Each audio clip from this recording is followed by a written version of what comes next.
Hello and welcome to Vision Map. उम्मीद करता हूँ आप सब अच्छे होंगे और आपकी तैयारी अच्छी चल रही होगी। This is Mohammad Asad. तो आज के वीडियो में हम जो है ज्योग्राफी का ये पार्ट थर्ड वीडियो होने वाला है, ज्योग्राफी 1000 MCQ सीरीज़ का। कोई भी क्वेरी हो या आपको क्वेश्चन हो या कोई डाउट हो एग्जाम से रिलेटेड, CU सेट हो या सेंट्रल यूनिवर्सिटी के अदर इंट्रेंसेस जो भी होते हैं, तो आप मुझे in different social media platform पे फॉलो कर सकते हो। वहाँ पे आप मेरे को मैसेज कर सकते हो, मैं आपको पर्सनली वहाँ पे मैसेज करूँगा, रिप्लाई करूँगा। इंपॉर्टेंट पीडीएफ्स और क्वेश्चनियर वगैरह अटेंड करने के लिए और मॉक टेस्ट वगैरह अटेंड करने के लिए विजन मैप के टेलीग्राम चैनल को आप जरूर ज्वाइन कर लो। नीचे डिस्क्रिप्शन में इसके लिंक पे आपको मिल जाएगी। आइए कुछ इंपॉर्टेंट क्वेश्चन हम डिस्कस करते हैं। लास्ट क्वेश्चन हमने डिस्कस किया था, which state is called sugar ball of India. India का सुगर बॉल किसे कहते हैं? सुगर बॉल का बेसिकली मतलब होता है वैसा प्लेस, वैसा जगह जहाँ की सबसे ज़्यादा पैदावार होता हो शुगर केन का, शुगर का प्रोडक्शन सबसे ज़्यादा होता हो। तो अगर आपने लास्ट वीडियो देखा हो इसका आंसर आप कर पाओगे। आपने नहीं देखा अगर लास्ट वीडियो ज़रूर से आप देख लो और इसका आंसर आते तो कमेंट सेक्शन में कमेंट करके आप बताओ। चलिए क्वेश्चन नंबर 101 से हम शुरू करते हैं इस वीडियो को।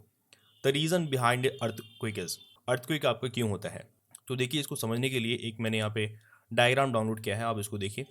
हाँ देखिए, सिस्मिक एक्टिविटी जो होती है आपकी, अर्थ आपको जो पता है कि अर्थ कवर्ड है बड़े बड़े प्लेट से, ठीक है, टेक्टोनिक प्लेट से, जिसे कि हम कॉन्टिनेंटल और ओशनिक प्लेट वगैरह कहते हैं। तो कॉन्टिनेंटल प्लेट कह लो या फिर आप जो है ओशनिक प्लेट कह लो, वो तो बहुत बड़ा होता है, उसका छोटा सा हमने पोर्शन लिया है, एक ब्लॉक लिया है। तो देखिए होता है क्या है, जब दो ब्लॉक में आपस में फ्रिक्शन होता है तो एक ब्लॉक जो है नीचे आ जाता है, ठीक है। तो यहाँ पर फॉल्ट क्रिएट होता है और अर्थक्वेक जहाँ से आपका शुरू होता है, जहाँ से ट्रेमर्स स्टार्ट होते हैं, तो उस पॉइंट को हम फोकस कहते हैं।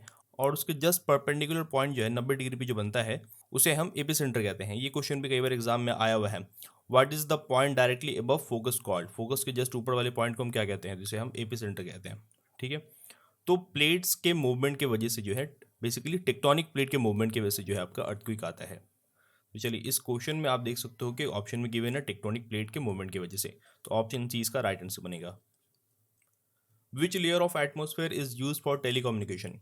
टेलीकम्युनिकेशन के लिए कौन से एटमोसफेयर के कौन से लेयर का हम इस्तेमाल करते हैं? टेलीकम्युनिकेशन बेसिकली रेडियो सिग्नल्स वगैरह जो सेंड करने होते हैं, रडार वगैरह जो आपका काम करता है, इसी लेयर की मदद से ये काम करता है, ठीक है। तो देखिए अर्थ का एटमोसफेयर आपको पता है कि ट्रोपोस्फेयर में डिवाइडेड है, स्ट्रेटोस्फेयर, फिर मेसोस्फेयर, फिर थर्मोस्फेयर, फिर एक्सोस्फेयर। और एक्सोस्फेयर का ही लेटर पार्ट आपका होता है, यानी कि आप ये एक्सोस्फेयर है तो इसका ऊपर वाला पार्ट जो है इसे हम आइनोस्फेयर कहते हैं, इसे जो हम आइनोस्फेयर कहते हैं। तो आइनोस्फेयर जो है आपका पार्ट्सली ये आयनाइज्ड होता है, इसमें कुछ आयंस पाए जाते हैं, ठीक है। आयंस आपके चार्ज पार्टिकल्स होते हैं, तो यही जो है आपके कंडक्ट करते हैं, ठीक है। तो ऑप्शन डी इसका राइट आंसर बनेगा। Sinkhole is a phenomena of dash topography. आपको बताना है कि सिंक होल जो है इनमें से कौन से टोपोग्राफी में पाया जाता है?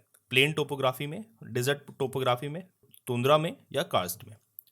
तो देखिए सिंक होल जो है आपका कार्स्ट टोपोग्राफी में देखने को मिलता है और कार्स्ट टोपोग्राफी जो है आपका कुछ इस तरीके का होता है, जिसमें कि आप देख सकते हो कि अंदर जो ज़मीन काफ़ी खोखली होती है आपकी इस तरीके की।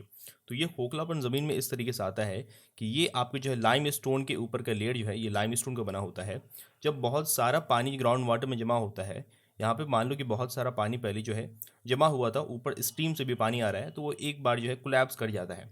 उसके बाद ऊपर जो भी मलबा होता है, जो भी लाइम स्टोन के रॉक्स होते हैं, वो नीचे गिर जाते हैं। तो यहीं से एक और चैनल क्रिएट हो जाता है और नीचे से पानी जो है बहते रहता है वाटर टेबल तक। तो इसको जो है हम सिंक होल कहते हैं और ये कार्ड्स टोपोग्राफी में देखने को मिलता है। तो ऑप्शन डी इसका राइट आंसर बनेगा। Which forest is resistant to floods? इनमें से कौन सा ऐसा फॉरेस्ट है जिसमें कि बाढ़ नहीं आता है, जो कि बेसिकली जो है बाढ़ को आने से रोकता है? तो इंडिया में सुंदरबन डेल्टा में आपको पता है कि मैंग्रोव फॉरेस्ट पाए जाते हैं। और मैंग्रोव फॉरेस्ट का खासियत ये होता है कि उनके जो जड़ जो हैं काफ़ी मोटे होते हैं, काफ़ी घने होते हैं इस तरीके से। ये आपका पानी है ऊपर और इस तरीके से इसके जड़ होते हैं। ये आपका ऊपर जो है पेड़ हो गया। तो बेसिकली होता क्या है, जब इस साइड से आपके बाढ़ का पानी आता है बहुत तेज़ी से, बहुत फोर्स के साथ, तो जब ये क्रॉस करता है तो इसका फोर्स जो है पानी का बहुत ही कम हो जाता है, जिसकी वजह से आसपास का एरिया जो है फ्लडेड नहीं होता है, ठीक है। इस तरीके से मान लो पानी आ रहा है इस लेयर से, तो यहाँ तक आते आते जो है इसका बहाव जो है फोर्स बहुत कम हो जाता है। तो इसका राइट आंसर बनेगा option number D, mangrove forest. Which layer of atmosphere constitutes major portion? Atmosphere का ज़्यादातर हिस्सा कौन से लेयर में आता है? तो एटमोसफेयर आपका जो है हमारा कई सारे लेयर में डिवाइडेड है। सबसे पहला लेयर आपको पता है कि ट्रोपोस्फेयर है, फिर स्ट्रेटोस्फेयर है, फिर मेजोस्फेयर है, फिर थर्मोस्फेयर है, फिर एक्सोस्फेयर है, उसके बाद फिर आयनोस्फेयर है। तो इसका जो 75 to 80% जो पोर्शन है एटमोसफेयर का, वो जो है ट्रोपोस्फेयर बनाता है। ऑप्शन ए इसका राइट आंसर बनेगा। और स्ट्रेटोस्फेयर में जो है आपके प्लेन वगैरह जो है इसमें फ्लाई करते हैं, और आपका ओजोन लेयर जो है इसी में लाई। तो इस क्वेश्चन का राइट आंसर बनेगा option number A. What do we call longest day on earth? Earth पे लॉन्गेस्ट डे को हम क्या कहते हैं? तो अर्थ पे लॉन्गेस्ट डे को जो है हम समर सॉल्स्टाइस कहते हैं, और अर्थ पे शॉर्टेस्ट डे को हम विंटर सॉल्स्टाइस कहते हैं। तो इस क्वेश्चन का राइट आंसर बनेगा ऑप्शन नंबर ए। और देखिए पेरिजी क्या होता है, जब आपका मून जो है, ये आपका मून है और ये आपका अर्थ है, तो मून जब अर्थ को रिवॉल्यूट कर रहा होता है, रिवॉल्यूशन करता है अर्थ का, जब क्लोजेस्ट पॉइंट पे आ जाता है, अर्थ से सबसे जब नज़दीक होता है वो, तो उसी जो है हम पेरिजी कहते हैं। और जब से फारदेस्ट होता है और जब सबसे दूरी पे होता है अर्थ से वो, तो उसे हम जो है एपोजी कहते हैं। तो इस क्वेश्चन का राइट आंसर बनेगा option number A, summer solstice. The winds that never change the direction are called. वैसे विंड्स बताइए जो कि अपने डायरेक्शन कभी बदलते नहीं हों। तो वैसे विंड को जो है हम परमानेंट और प्लानिटरी विंड्स कहते हैं। Both option number B and C, ये जो है आपके हाई प्रेशर से लो प्रेशर की तरफ जो है फ्लो करते हैं, ठीक है। Which among the following is also known as earth sister planet. Earth का सिस्टर प्लैनेट कह लो या अर्थ का ट्विन प्लैनेट जो है हम किसे कहते हैं? तो अर्थ का सिस्टर प्लैनेट जो है हम वेनस को कहते हैं।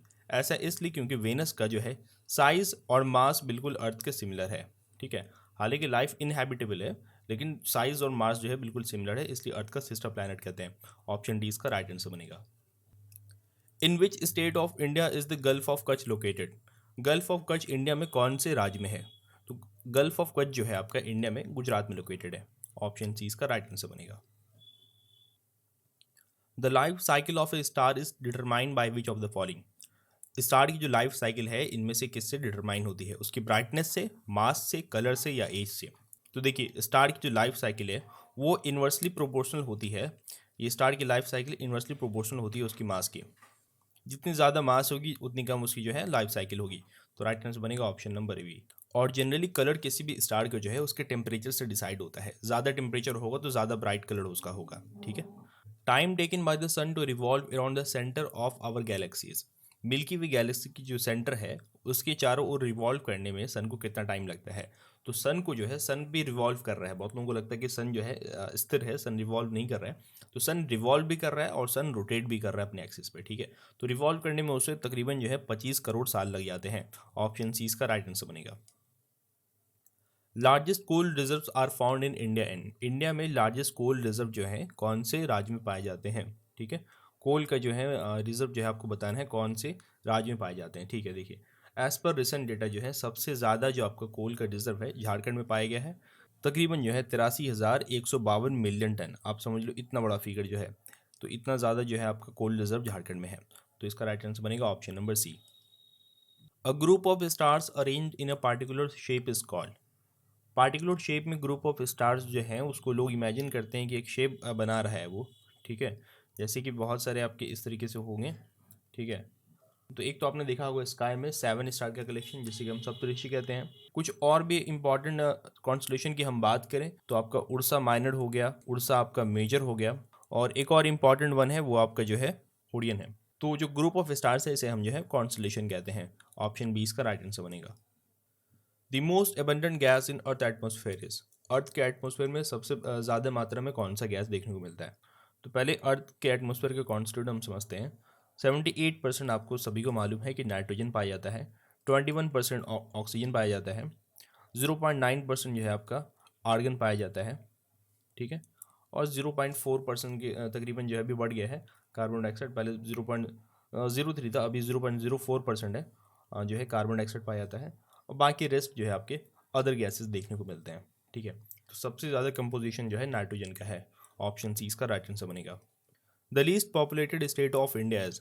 इंडिया का सबसे कम जनसंख्या वाला राज्य कौन सा है? तो इंडिया में सबसे कम पॉपुलेशन जो है, सबसे कम आबादी सिक्किम में है, और अरुणाचल प्रदेश जो है इसकी पॉपुलेशन की डेंसिटी लोएस्ट है। तो इस क्वेश्चन का राइट आंसर बनेगा ऑप्शन नंबर ए। और सबसे ज़्यादा पॉपुलेशन आपको पता है कि उत्तर प्रदेश में है। Which one of the following is known as morning star. Morning star इनमें से हम किसे कहते हैं? तो मॉर्निंग स्टार जो है हम वेनस को कहते हैं, आप सभी को पता होगा। इसे हम इवनिंग स्टार भी कहा जाता है, इसे जो है इवनिंग स्टार भी कहा जाता है। और जैसे थोड़ी देर पहले हमने डिस्कस किया, इसे अर्थ का ट्विन सिस्टर भी कहा जाता है इसे। ऑप्शन डी इसका राइट आंसर बनेगा। The diameter of earth is. Earth का डायमीटर क्या है? अर्थ का डायमीटर यानी कि इस लेंथ की बात हो रही है, ये वाली जो आपकी लेंथ है, ठीक है। तो अर्थ का डायमीटर तकरीबन आपका जो है 12,742 है। क्वेश्चन में जो है अगर आप ऑप्शन में आपको गिवन हो 12,742 तो इस पर टिक करेंगे। कई जगह 12,742 ना दे करके 12,800 होता है, तो उस पर आपको टिक करना है। ठीक है, तो इस क्वेश्चन का राइट आंसर बनेगा ऑप्शन नंबर सी। और एग्जैक्ट डेटा की बात करें तो 12,742 किलोमीटर। Which of the following planet takes least time to orbit the sun?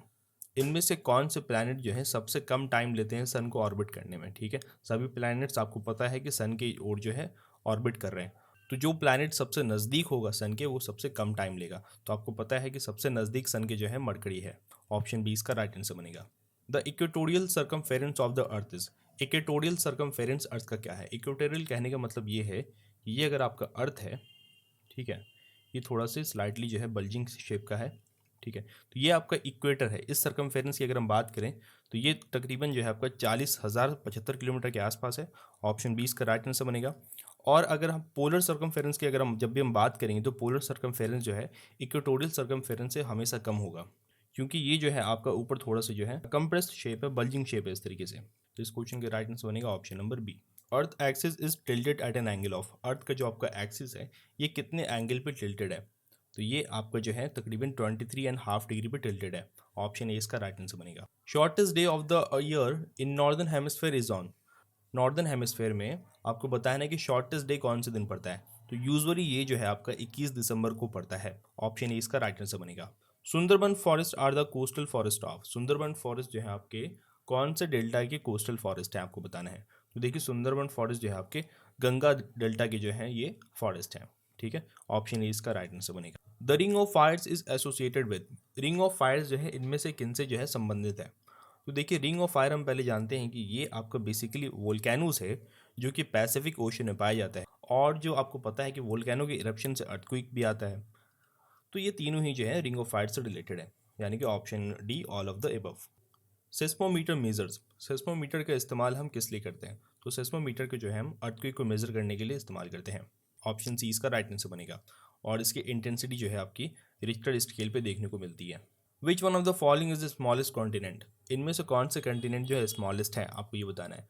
Continents में बहुत लोगों को कन्फ्यूजन होता है कि लार्जेस्ट कंटिनेंट आपका एशिया है या फिर एंटार्क्टिका है। बहुत लोगों को लगता है कि एंटार्क्टिका लार्जेस्ट है, लेकिन ऐसा नहीं है। लार्जेस्ट कंटिनेंट जो है आपका एशिया है। एरिया वाइज डिक्रीजिंग ऑर्डर में बात करें तो सबसे पहले आपका जो लार्जेस्ट जो हम बात करें तो एशिया है, फिर इसके बाद आपका अफ्रीका है, उसके बाद आपका नॉर्थ अमेरिका है, फिर आपका साउथ अमेरिका आता है, उसके बाद फिर देखिए आपका जो है एंटार्क्टिका आता है। ठीक है, फिर उसके बाद आपका यूरोप आता है, और सबसे स्मॉलेस्ट एरिया वाला कंटिनेंट जो है आपका ऑस्ट्रेलिया है।